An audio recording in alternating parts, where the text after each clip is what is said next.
Kiapo cha Jaji Mkuu wa Mahakama ya Tanzania, George Mcheche Masaju.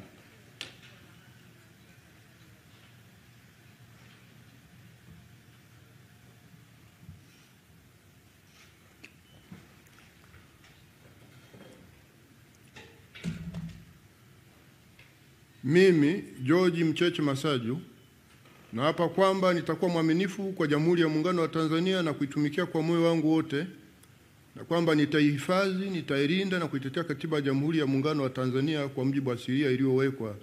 Ewe Mwenyezi Mungu nisaidie. Mimi, George Mcheche Masaju, naapa kwamba nitaitumikia vyema na kwa moyo thabiti Jamhuri ya Muungano wa Tanzania katika kazi ya Jaji Mkuu, na nitafanya haki kwa mujibu wa Katiba ya Jamhuri ya Muungano wa Tanzania iliyowekwa kwa sheria, na kwa kufuata mila, desturi na sheria za Jamhuri ya Muungano wa Tanzania bila hofu, upendeleo, huba wala chuki. Mwenyezi Mungu nisaidie.